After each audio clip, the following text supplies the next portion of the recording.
Shabbat Shalom familia, que el Eterno los bendiga a todos. Damos gracias al Eterno por dejarnos llegar a este tiempo del Shabbat, a este tiempo especial.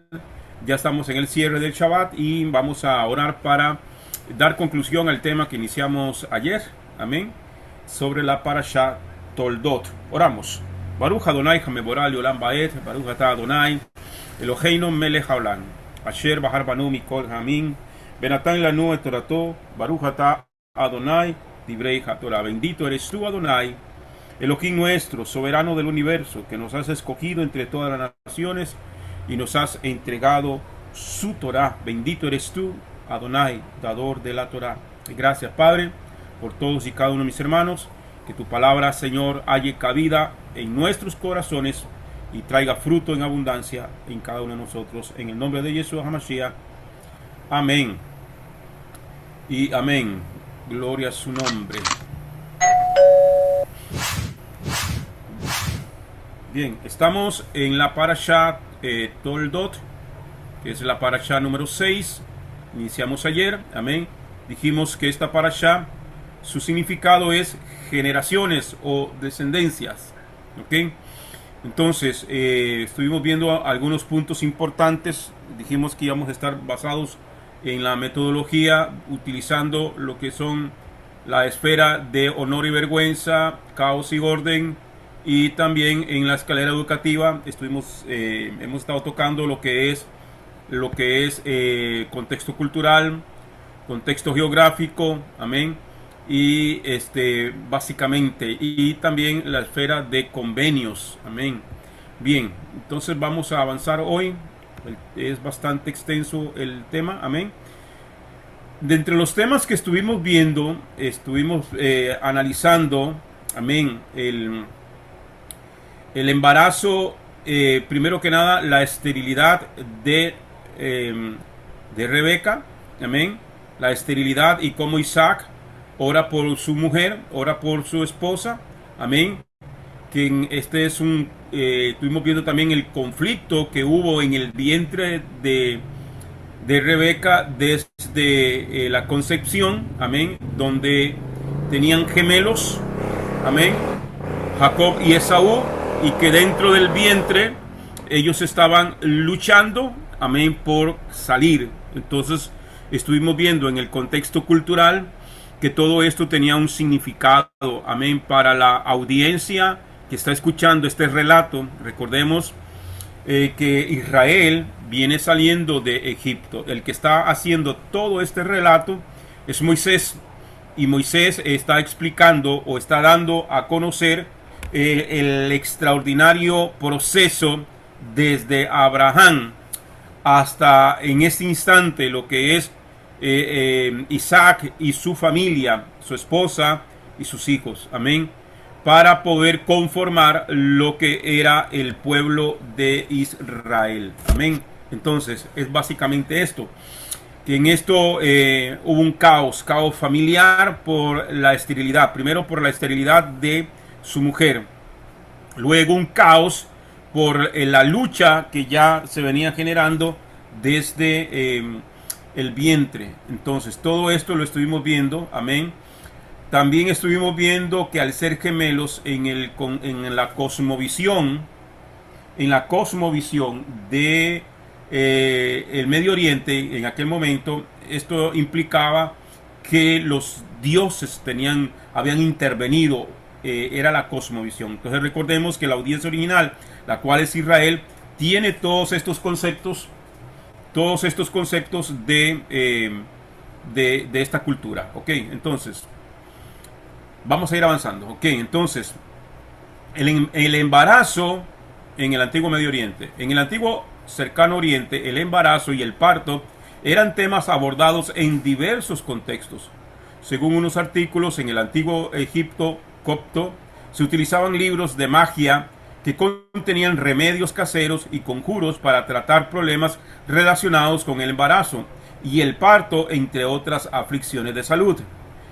Estos textos mágicos reflejan cómo el poder ritual se empleaba para abordar cuestiones médicas en la religión.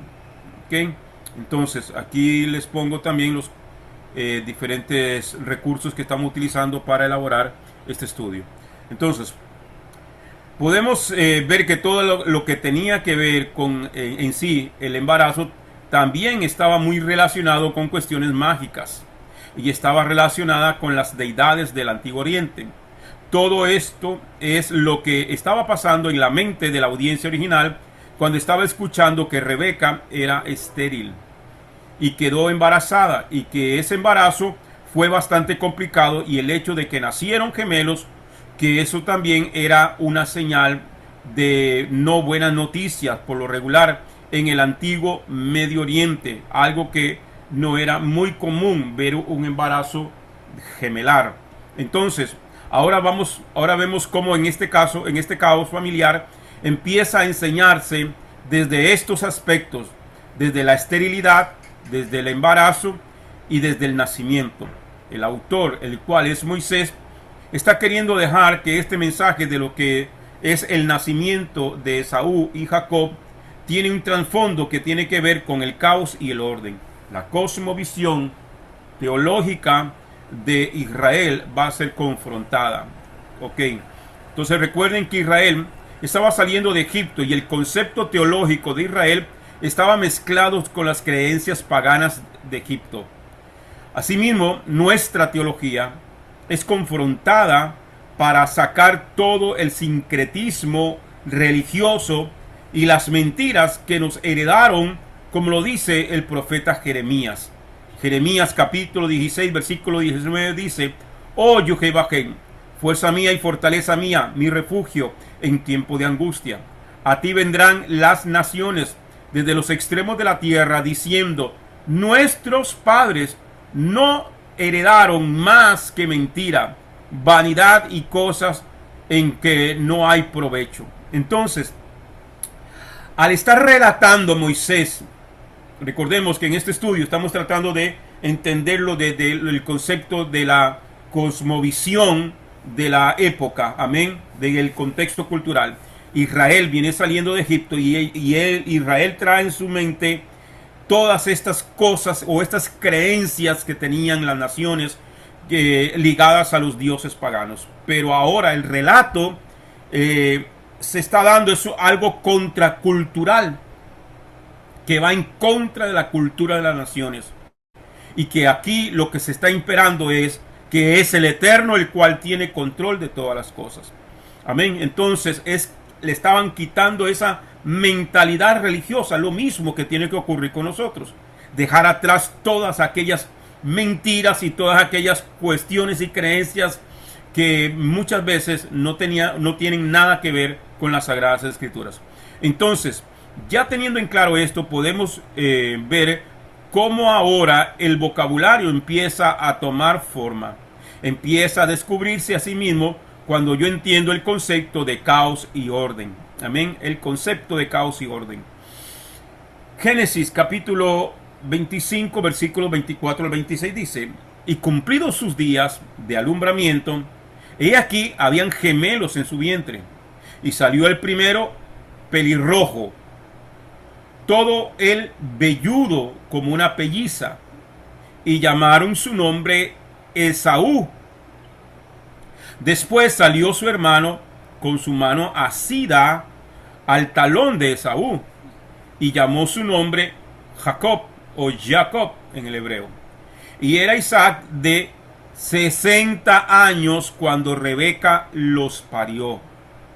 60 años tenía Isaac cuando tuvo a sus primeros dos hijos. Todo el proceso desde que Isaac y Rebeca se casaron hasta que Rebeca dio a luz fueron 20 años. Un proceso de 20 años. Imagínese usted, familia, cómo es que todos nosotros tenemos que pasar diferentes procesos. Amén. El proceso de los que estuvieron y ya vieron la enseñanza de ayer, el tema, la primera parte de este tema, de cómo la esterilidad era considerada una maldición por los dioses, que era considerada de mal augurio, que era considerado de poca honra. Entonces, ellos tuvieron este proceso de honor y vergüenza, en este caso de vergüenza por 20 años. Tuvieron que pasar, pero el Señor tornó aquella vergüenza en honor. El Señor tornó aquel caos en orden, ¿ok? Entonces, el significado de los nombres Esaú y Jacob, ¿ok? Eso es importante. Llamaron su nombre Esaú, pero siempre da las características. Y básicamente, por lo general, los nombres en esta zona están asociados a sus características físicas o sus características de su carácter, de su forma de ser. Así le ponen el nombre. Amén. Y todo va ligado también a un significado. Ahora, el significado de los nombres es Esaú y Jacob. Esto es un comentario Lexman, ¿ok? De Génesis capítulo 12 al capítulo 50. Nombre de Esaú. Cuando nace Esaú en Génesis 25, el texto explica el nombre que le dan Isaac y Rebeca. Y el primero salió todo rojo, todo su cuerpo era como un pelaje velludo, así que le pusieron por nombre Esaú. Sin embargo, los eruditos están de acuerdo con la valoración de Westermann, que es otro académico, otro comentarista, de que no hay una buena explicación textual para el significado de Esaú. Esaú, ok. Ahora recordemos que el nombre Esaú es el nombre que se le ha dado al español. El nombre hebreo que se le pone es Esa, ok. Pero vamos a verlo aquí en los comentaristas. Se espera que el niño reciba un nombre acorde con una de sus dos características, es lo que está diciendo Westermann, ¿ok? Y que los demás eruditos están de acuerdo con él, ¿ok? Se espera que el niño reciba un nombre acorde con una de sus dos características. ¿Cuáles eran esas dos características que tenía Esaú a la hora de nacer? Que era enrojecimiento, que era todo rojizo, coloradito, diríamos aquí en Costa Rica, ¿verdad? Bien coloradito. Es decir, rudeza, ¿ok? Que algunos comentaristas también hablan que su rostro enrojecido denotaba el carácter que iba a tener esta criatura. Que iba a tener un carácter fuerte. Eso era lo que estaba denotando con el rostro enrojecido. ¿Cómo se pone una persona cuando está enojada? ¿Cuál es el color del rostro de una persona cuando se asusta? ¿Y cuál es el color del rostro de una persona cuando está enojada? ¿Cómo se pone la hermana Juanita cuando se enoja? ¿Ah? ¿Cómo se pone? Coloradititica, ¿verdad? Así nos ponemos, ¿verdad? Cuando nos enojamos. Pero cuando estamos asustados es todo lo contrario. Nos empalidecemos. Nos ponemos blancos del susto, ¿verdad? Y mire, hasta que está blanco del susto. Entonces, ese color rojizo en su rostro está diciendo, o quería decir, que iba a tener un carácter fuerte. Entonces, la primera característica es su rostro enrojecido. Entonces,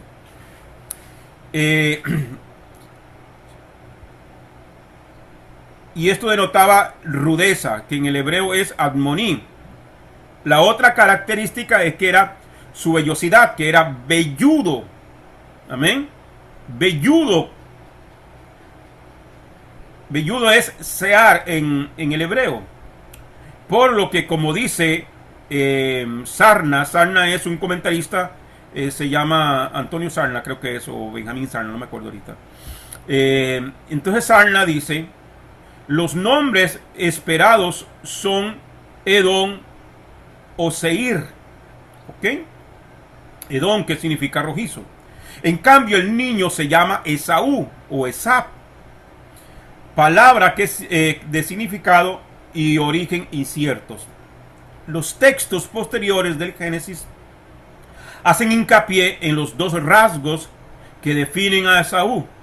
Se le llama Edom por el guiso rojizo que come en Génesis 25:30 y se establece en Seir, amén, en Seir en Génesis 32:3. Además, Hamilton, que es otro erudito, otro académico, señala que la vellosidad de Esaú es fundamental en el relato del robo de la primogenitura de Esaú por parte de Jacob en Génesis 27. Sin embargo, nada ofrece más explicaciones sobre el nombre Esaú. Ok, entonces, pero también, y se me olvidó ponerlo acá, en el hebreo, Esab, lo estoy viendo ahora, Esab significa áspero, áspero. Entonces, sí está muy de acuerdo, que decía que a la hora de palparlo era áspero, porque era todo velludo, pero también denota en su carácter áspero que iba a tener. Entonces, por ahí. Ahora, el nombre de Jacob, comentario Leuxtam, ok, que este mismo comentario es Lexman, ok. Entonces, al igual que el de su hermano Esaú, el texto también explica el nombre de Jacob. Y su mano agarró el talón de Esaú, por lo que su nombre se llamó Jacob. Ahora, ¿qué significa Jacob? A ver, ¿quién sabe? ¿Cómo se nos ha dicho que significa el nombre Jacob? ¿Ah? ¿Qué significa el nombre Jacob? ¿Qué se nos ha dicho a nosotros? El que engaña es engañador. Engañador, usurpador, sí, de todo eso. Ok, vamos a verlo. Entonces, dice, Sarna dice, comenta que la explicación del nombre de Jacob refleja la etimología popular. El nombre está asociado a una palabra hebrea que significa talón. Esta palabra hebrea que significa talón es ekep o akep, ¿okay? Sin embargo, los eruditos coinciden en que el nombre de Jacob es una forma abreviada de un nombre teofórico. ¿Qué significa teofórico? La mayoría de los nombres hebreos están asociados a Dios. Entonces, teofórico significa que está asociado a una deidad, está ligado a una deidad. En este caso, en el pueblo de Israel, la mayoría, por no decir todos los nombres, están asociados a Dios. ¿Ok? En el hebreo. Porque una cosa es las traducciones que nos han dado a nosotros al español y otra cosa es el idioma original hebreo. El profeta Elías, por ejemplo. Elías, ¿cuál es su nombre hebreo? ¿Quién sabe? Elías. Elías. Elijah, Ok. no, Eliyahu. ok, Eli, Eliyahu. Eliyahu. Ok. Ok. Entonces, todas sus terminologías que terminan en EL o comienzan con EL es Elohim. Entonces, según los eruditos, dice que el verdadero nombre, o sea, que en el nombre que nos ponen a nosotros, Jacob, simplemente es como un nombre abreviado. ¿Verdad?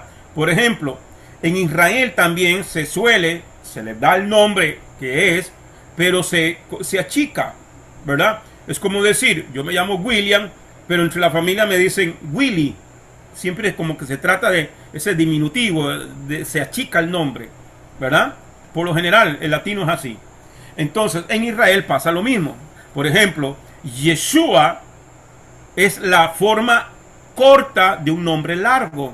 El nombre largo original de Yeshua es Yehoshua, que es exactamente el mismo nombre al que conocemos como Josué en la Biblia al español, que no sé de dónde sacaron Josué, porque no tiene nada que ver, porque el nombre es Yehoshua.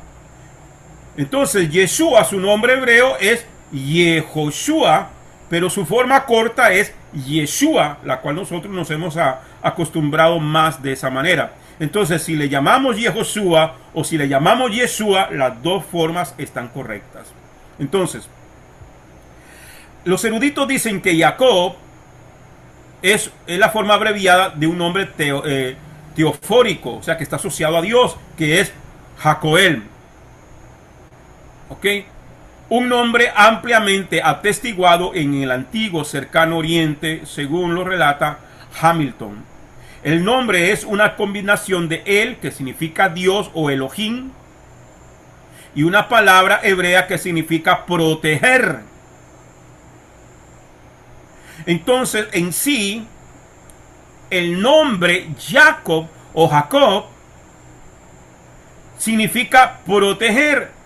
Al llevar el nombre original con que termina en L, entonces, así que el nombre de Jacob es o bien una oración que él proteja o que Dios proteja, o bien una declaración: él protegerá, Dios protegerá. Entonces, Westermann añade que, dado a que los niños a menudo recibían su nombre tras acontecimientos relacionados con el nacimiento, el nombre de Jacob representa un signo observado en el nacimiento que está abierto a diferentes interpretaciones. Entonces podríamos decir que el nombre de Jacob o de Jacob podría decir que Dios lo proteja o Dios lo protegerá. ¿Okay? Vemos entonces que el nombre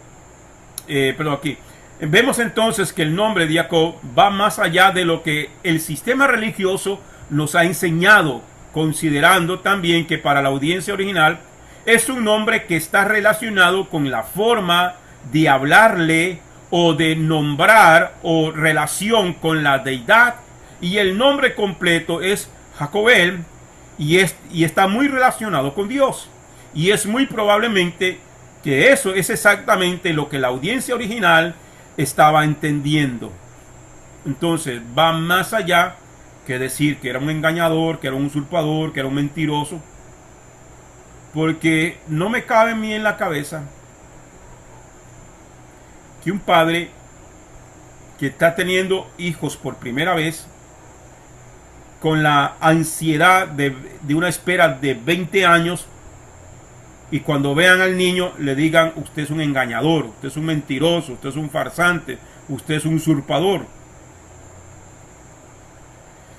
Si estudiamos a mucho más profundidad el hebreo, sí conlleva algunas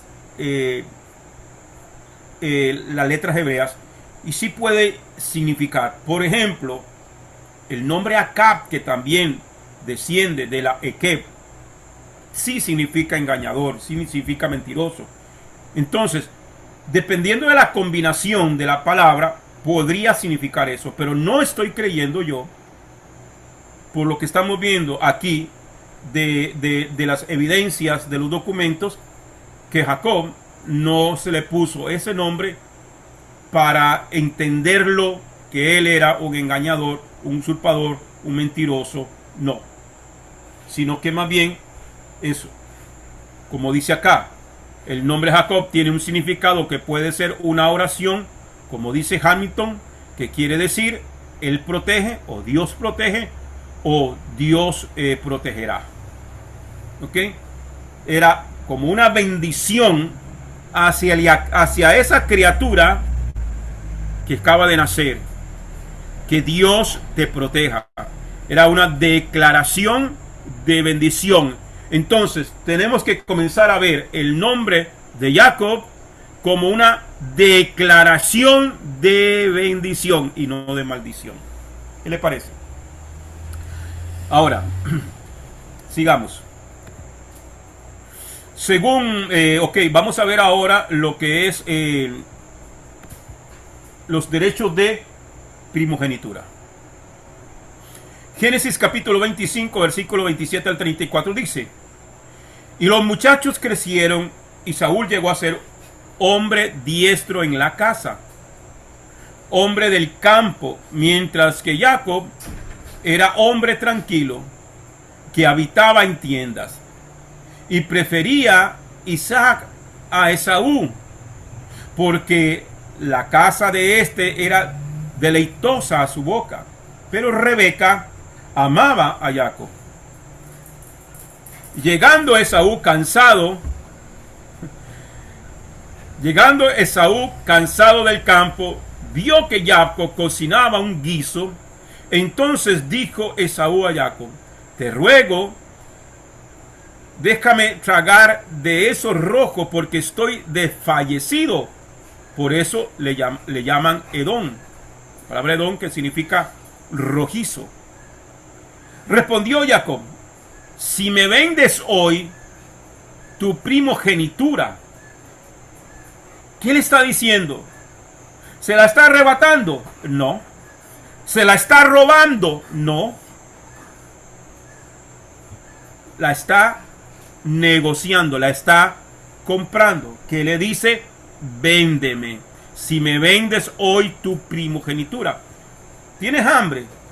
Yo tengo lo que tú quieres, pero no te la voy a dar de gratis. Necesito algo a cambio.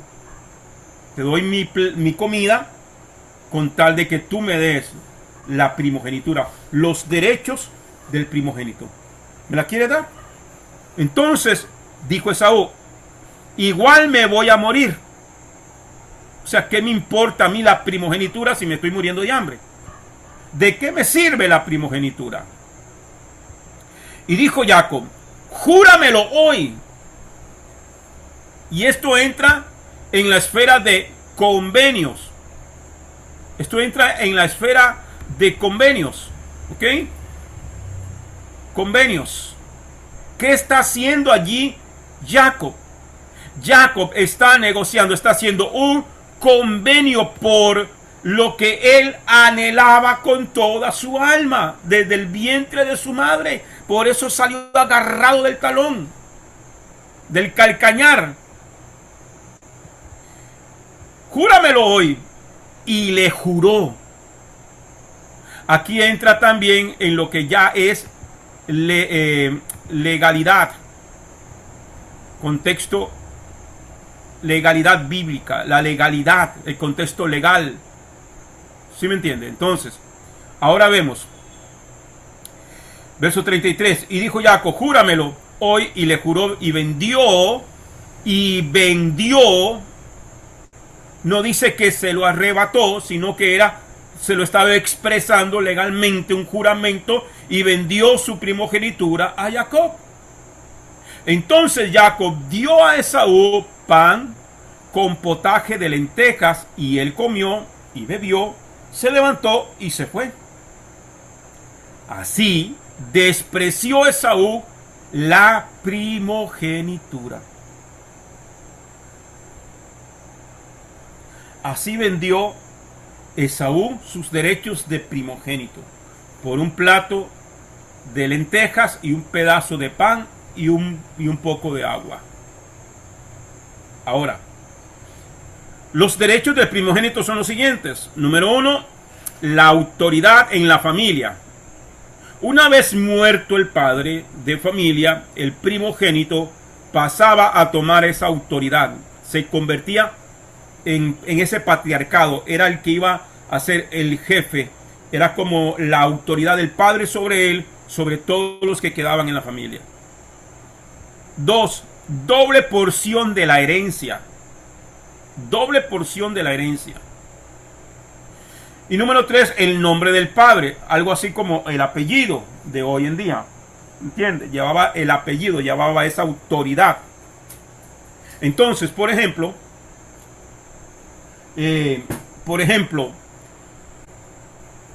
doble porción de la herencia.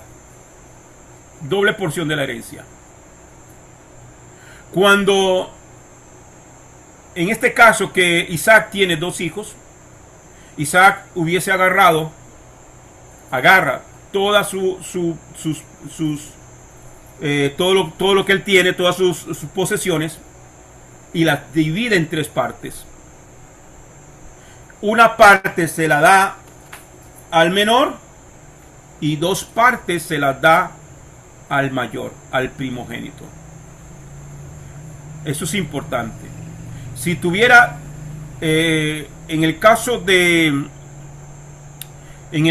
Jacob, que luego tiene 12 hijos, ¿qué hace? Divide la herencia en 13 partes. Le da una parte a cada uno, pero al hijo primogénito le da 2 partes. ¿Ok?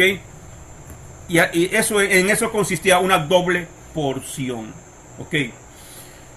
Para que tengamos en cuenta a qué se refería. Ahora vamos a ver el comentario Lexman. Dice, estudio de fondo, primogenitura.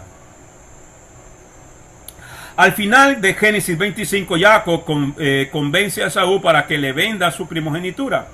La primogenitura era la parte que correspondía al hijo mayor en el patrimonio material de la familia, según dice John Walton. Era común en el mundo antiguo que el hijo primogénito recibiera una porción doble de la herencia de su padre, un privilegio conocido como primogenitura. Así que el caso de Jacob y Esaú tenía el derecho a recibir 2/3 de la herencia de Isaac, mientras que Jacob recibiría 1/3.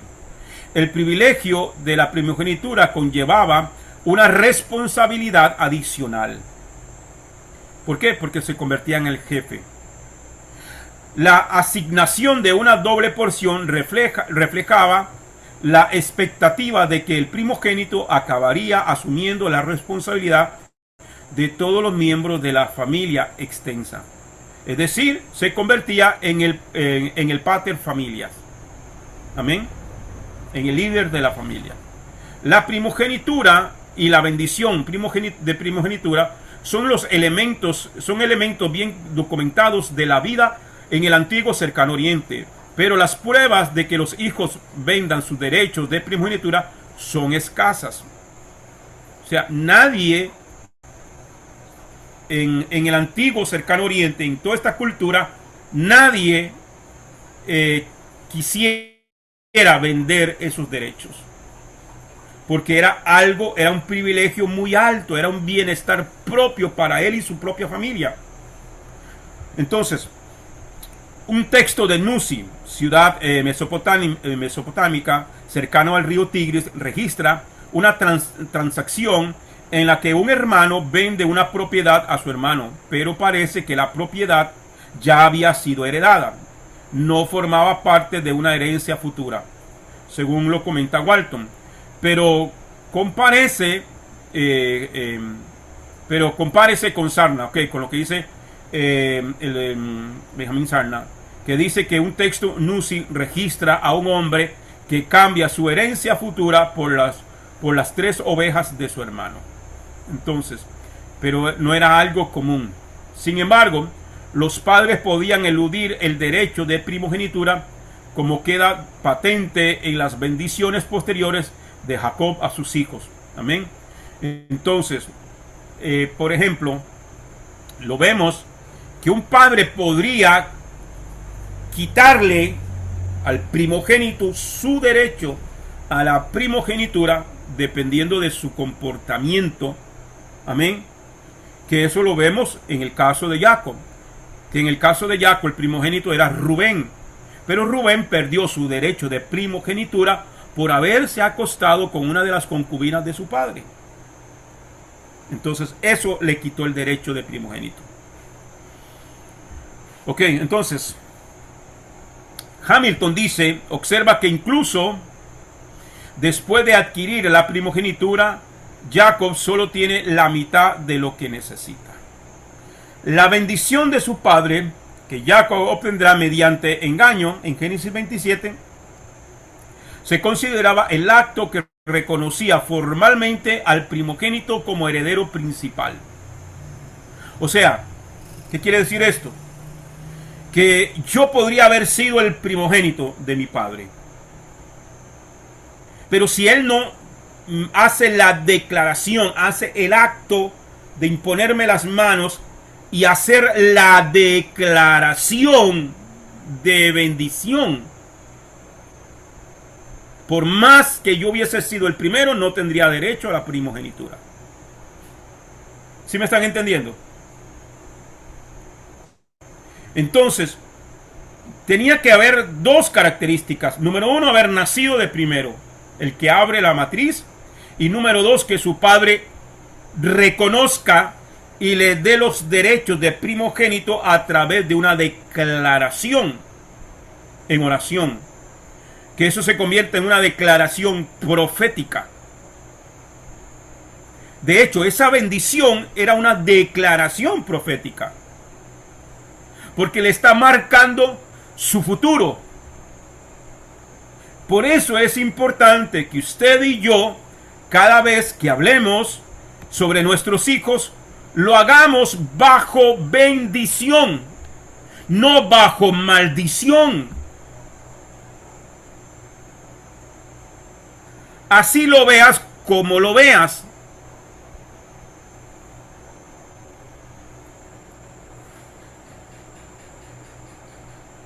Eso me toca a mí mucho el corazón. Porque a veces cuando los hijos son rebeldes, son contumaces, son cabezones, decimos acá, y te sacan de quicio, te sacan te enojas, y hay que tener cuidado con las palabras que salen de nuestra boca sobre uno de nuestros hijos o sobre uno de nuestros nietos. Porque tenemos autoridad, inclusive una autoridad espiritual sobre aún los nietos, sobre nuestra descendencia. ¿Qué decimos cuando estamos airados? ¿Qué decimos? ¿Cómo corregimos? Usted es un bruto, usted no aprende, usted es esto, usted se parece a su abuelo que era un borracho, seguro usted va a ser un maleante igual que su tío, usted va a ser aquí. Hermano, hermana, por favor.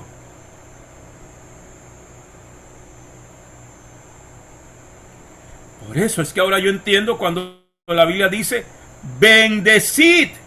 La Biblia dice bendecid y no maldecid.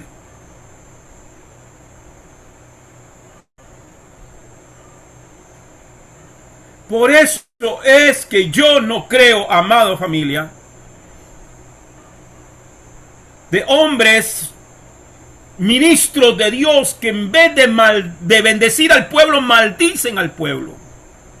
Malditos sois con maldición porque ustedes no están diezmando aquí. Por favor.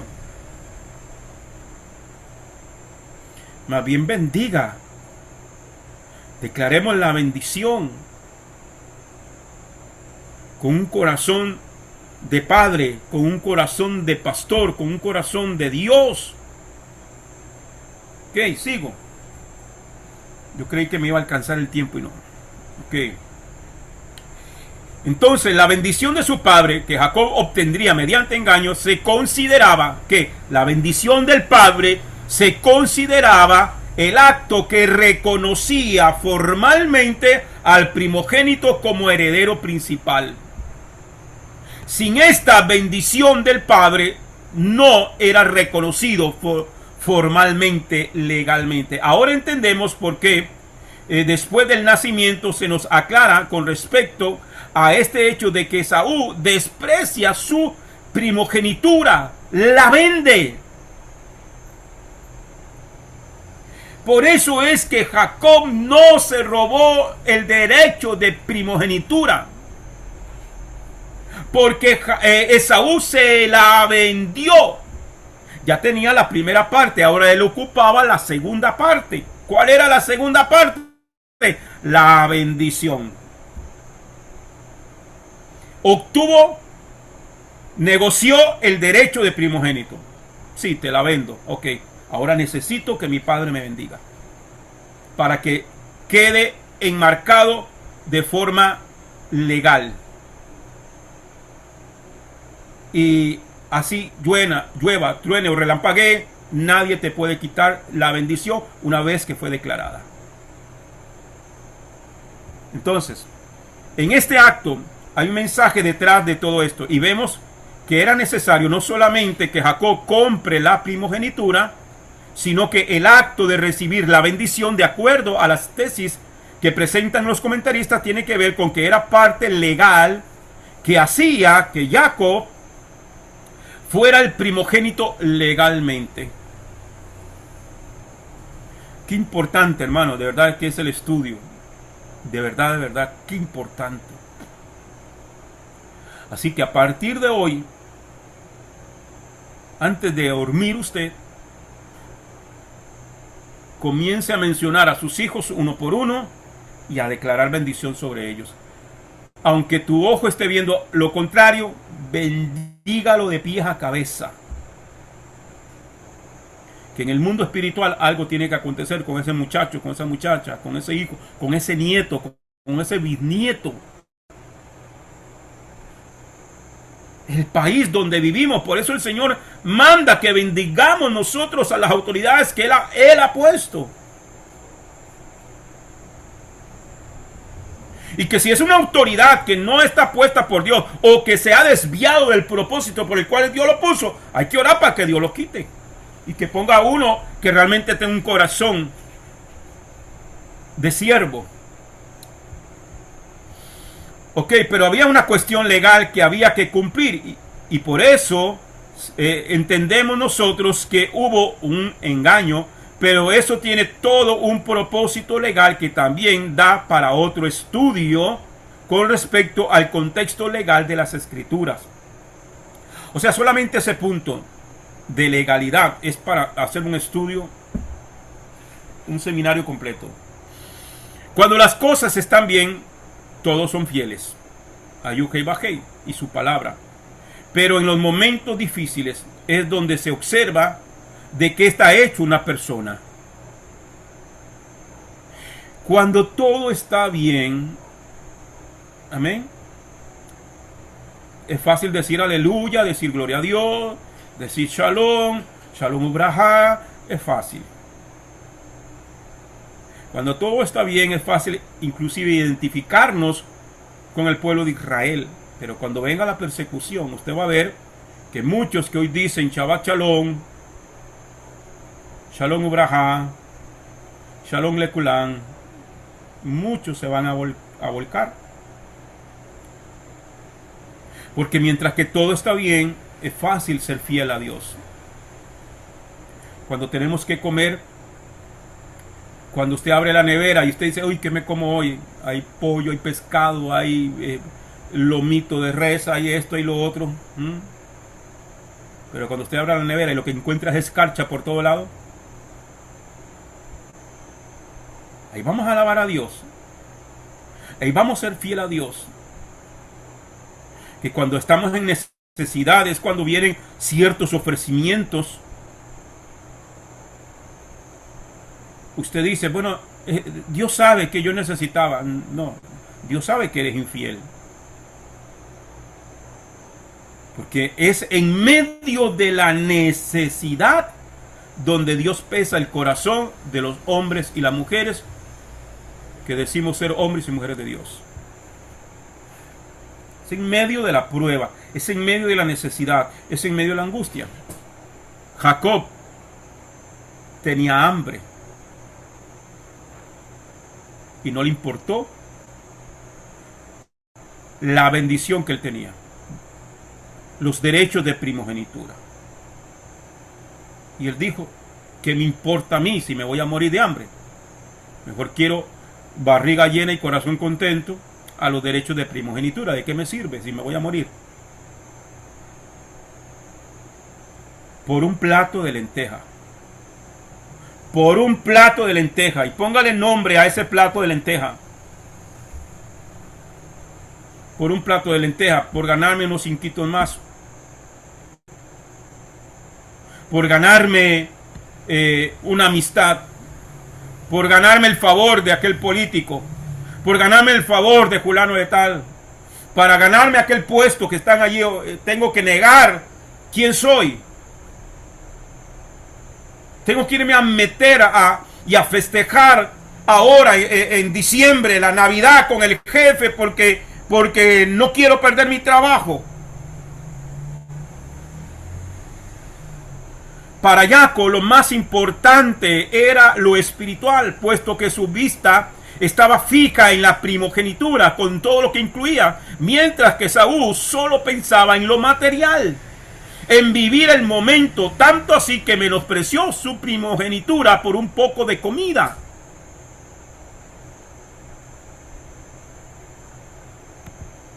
¿Cuántas cosas, familia, de verdad?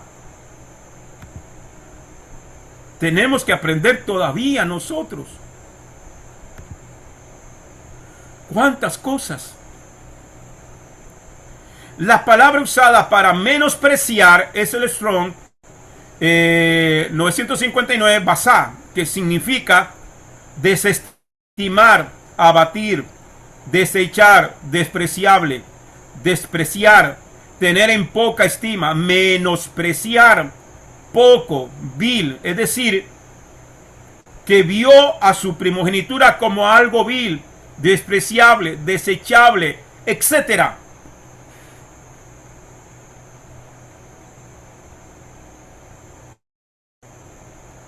Wow, fuerte, hermano, muy fuerte, muy fuerte. Ahora sigo. Isaías 26, 1 y 2 dice: hubo hambre en la tierra, distinta a aquella primera hambruna, en los días de Abraham. Isaac fue a Gerar, donde Abimelech era rey de los filisteos. Y se le apareció Jehová y le dijo: no bajes a Egipto. No bajes a Egipto. Mora en la tierra que yo te diré. ¿Qué representa el hambre para el mundo en Medio Oriente? Porque dice que hubo hambre. Hambre. Entonces, desde el contexto cultural en el antiguo cercano Oriente, el hambre era una preocupación constante y una realidad que afectaba profundamente la vida de las personas. La escasez de alimentos se percibía como una amenaza recurrente, especialmente en Canaán, donde las cosechas dependían de lluvias adecuadas y oportunas. Esta incertidumbre alimentaria influyó en diversos aspectos de la vida, incluyendo la religión y la política. El hambre se consideraba a menudo como un castigo divino por la desobediencia, y la búsqueda de alimento jugó un papel importante en el desarrollo de la historia de Israel. ¿Qué quiere decir esto? Que cuando en estas zonas ellos decían el dios fulano de tal, porque ellos tenían dioses para todo. Había un dios de la lluvia, había un dios de las cosechas, había un dios de esto, había un dios de lo otro, ¿ok? Ellos decían, ok, hay una hambruna. ¿Cuándo es que se desata una hambruna? Cuando la tierra no produce, no había cosecha. Esto quiere decir de que ellos estaban pasando en tiempos de falta de la producción de alimentos. Sembraban mucho, cosechaban poco. Cuando usted siembra mucho y cosecha poco, lo que viene es hambruna. Y eso era lo que estaba ocurriendo. Entonces dice, hubo hambre en la tierra distinta a aquella hambruna que en los días de Abraham. Ayer estuvimos diciendo que en la vida de Isaac y en la vida de Abraham habían muchas cosas similares, similitudes que vivieron ambos, ¿ok? Entonces, en la literatura de la época, en el relato egipcio de Sinuhé, se refleja cómo el hambre podía llevar a la inmigración y cómo la superación de esta adversidad se consideraba un logro significativo. Eso se sigue dando hasta el día de hoy. La gente emigra de sus países por necesidad. Nadie se va. Si usted está bien en su país, usted no va a querer salir de su país. Una persona se va de su país porque las condiciones que está viviendo están mal y necesita buscar un rumbo diferente para prosperar. ¿Ok? Entonces,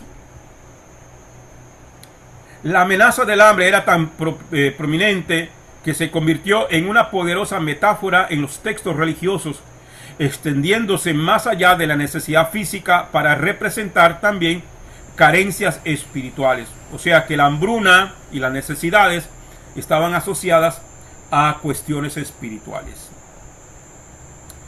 Debido a la hambruna, Isaac decidió bajar a Egipto. ¿Qué representa Egipto? ¿Qué representa Egipto? Egipto para nosotros o espiritualmente representa la esclavitud, representa el pecado, representa la mundanalidad, representa el paganismo, eso representa Egipto. Pero cuando Isaac ve aquella tremenda hambruna, aquella situación que se estaba dando, decidió bajar a Egipto como lo hizo su padre. Pero Adonai se lo impidió. La palabra usada para bajar es la palabra hebrea yarat, que es usada tanto literal como figurativamente, que significa caer, descender. Entonces, bajar a Egipto no solamente era que descendía, que estaba bajando físicamente, sino que estaba bajando espiritualmente. Era una caída, una descendencia, descender espiritualmente. Es decir, que no solo significaba ir a Egipto físicamente, sino que esto sería un acto de descenso espiritual, ya que Egipto es una alegoría al mundo. Según el comentario del Humás de Bereshit 26:2 dice: cuando Isaac fue atado al altar, pasó a ser comparado como una ofrenda de elevación, un holocausto que se consume por completo sobre el altar. Así como esa ofrenda no puede sacarse del patio del templo, Isaac tampoco podía salir del suelo sagrado de la tierra santa.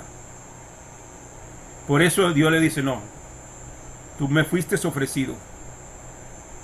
Tú no puedes salir de esto que es la tierra prometida. Y no se lo permitió. El doctor Catriel Blanc dice, cita el Midrash, dice que por esta razón fue consagrado de una manera especial y no podía bajar a Egipto. Esto fue una prueba de fe para Isaac. Egipto representa el sistema de este mundo.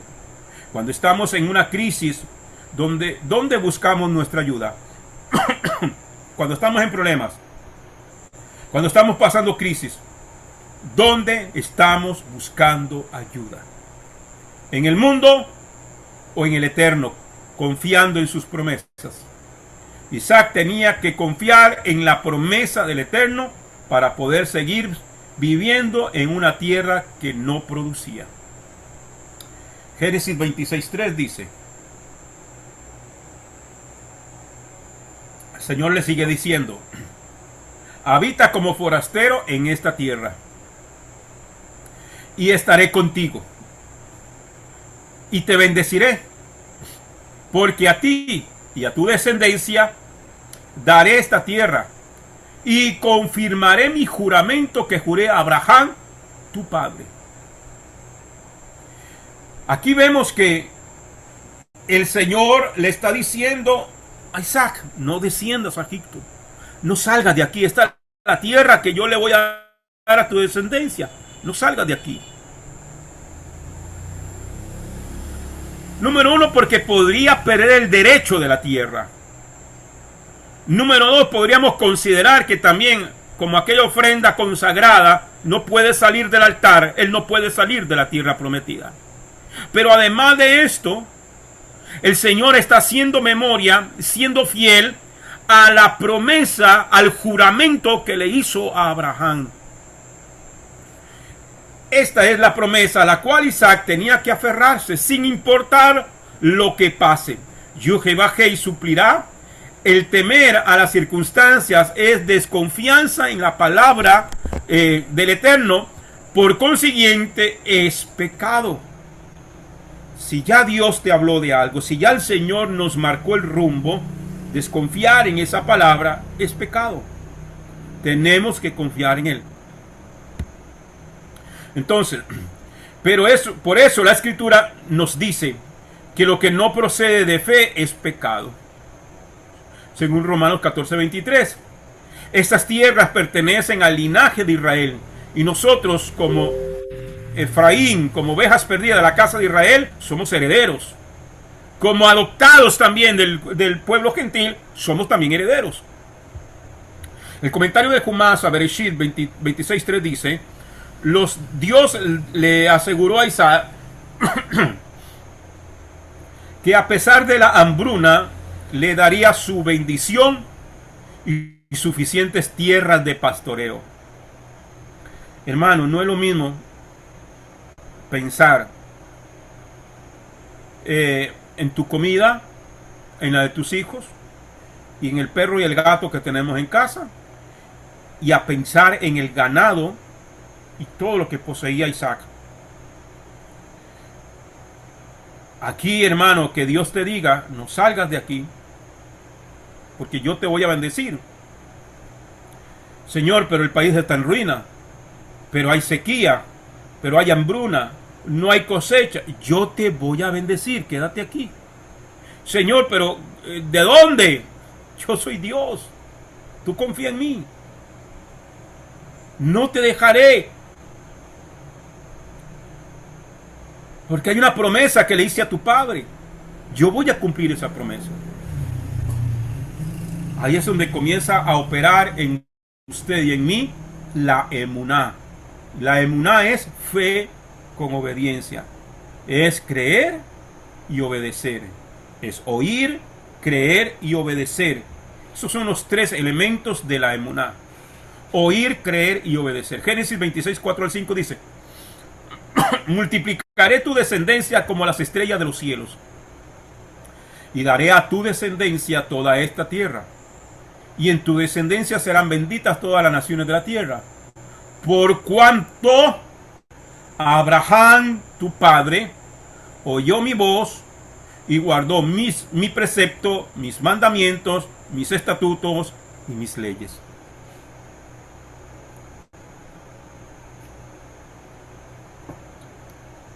Entonces, recordemos que hay un pacto que el Eterno hace con Abraham. Y un pacto, un acuerdo, un convenio. Si yo hago un convenio con usted, usted pone su parte y yo hago la mía. Si tú cumples esta parte, yo cumpliré la mía. Y es exactamente lo que Abraham hizo. Abraham oyó mi voz, guardó mis preceptos, mis mandamientos, mis estatutos y mis leyes. Cumplió su parte. Entonces Dios va a cumplir la suya. Por una parte estaba la promesa de sostén en medio de la crisis económica que estaba aconteciendo, y la otra parte la fidelidad de Abraham como garantía del cumplimiento de las promesas en Isaac.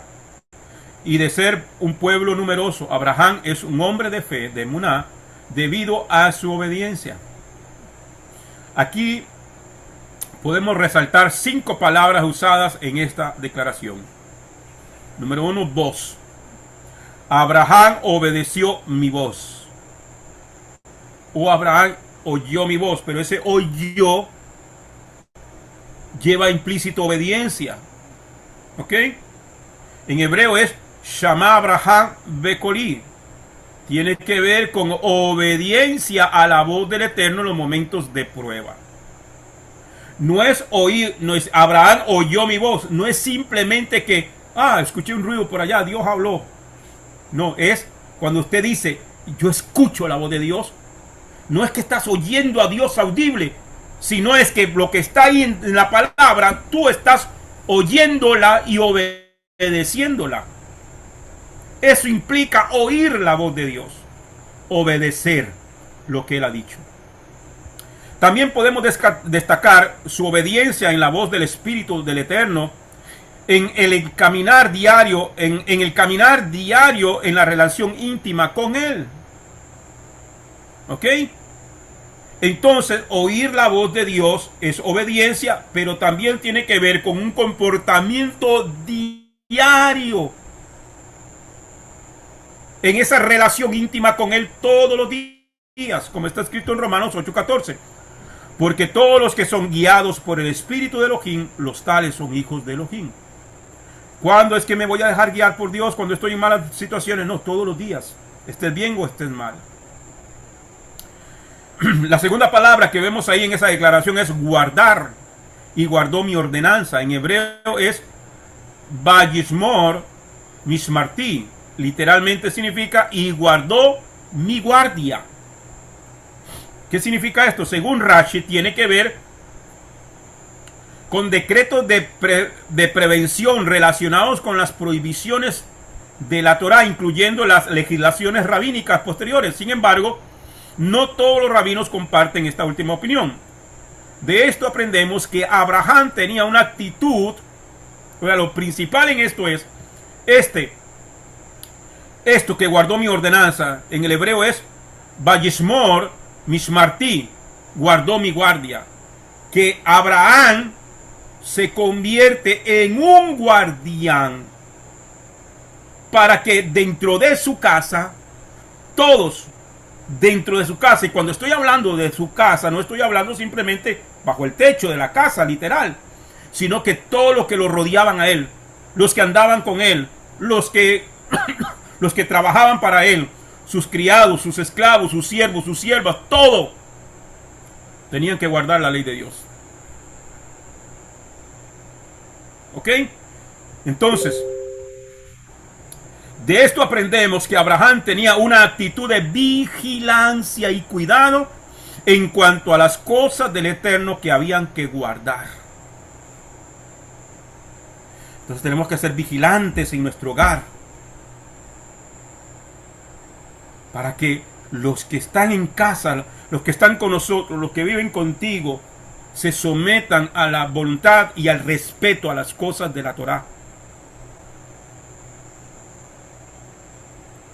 Entonces tus hijos no pueden venir aquí a hacer cosas que vayan en contra de la Torá.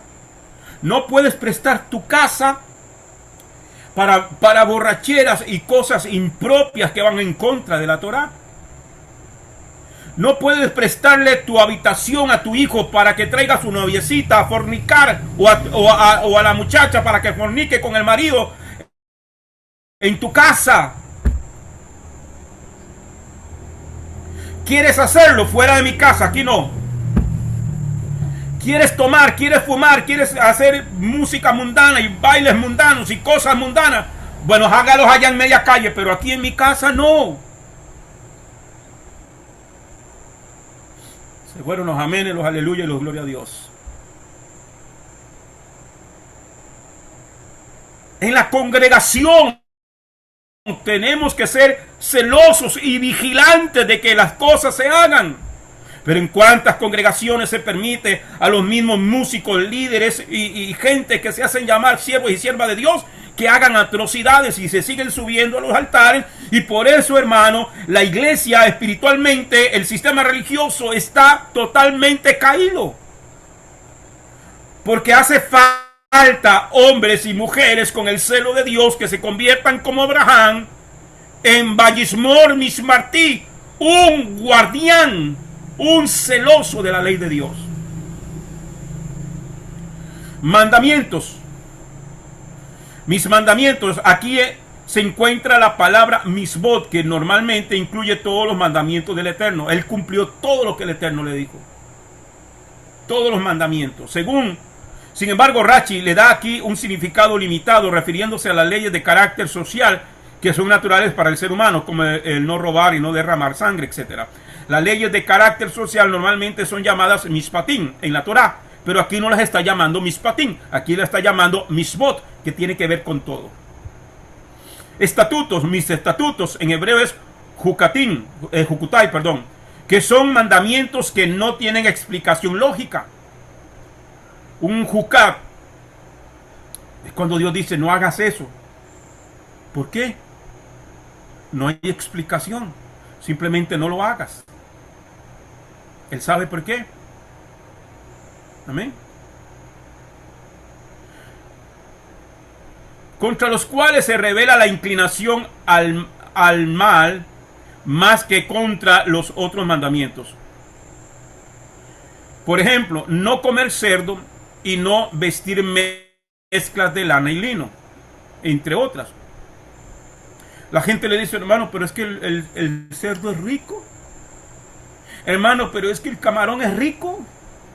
Hermano, pero es que y tienen muchas vitaminas y tienen no sé cuánto y que no sé qué. Sí, nadie está diciendo que no lo comas porque sea feo o porque sepa feo o porque no tenga nutrientes o porque no tenga vitaminas. Nadie te está diciendo que no lo comas por eso. Simplemente el Señor dice no lo comas. Entonces ¿qué es lo que tenemos que hacer? Si Dios dice no lo hagas, no lo hagas. Leyes. Y mis leyes en hebreos, betorotai, de la palabra Torah, instrucción, enseñanza. Según Rashi, se refiere tanto a la Torah que luego fue escrita en el Sinaí, como a la Torah oral que también fue dada en el Sinaí. Estas 5 palabras corresponden a los 5 libros de Moshe en Bereshit. La voz del Eterno habla con los hombres muchas veces.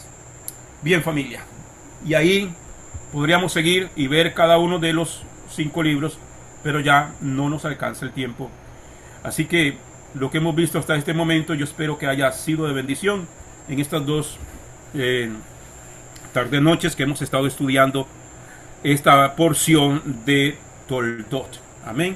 Si alguien tiene alguna consulta, algún comentario, y si no, pues oramos, familia, y nos despedimos.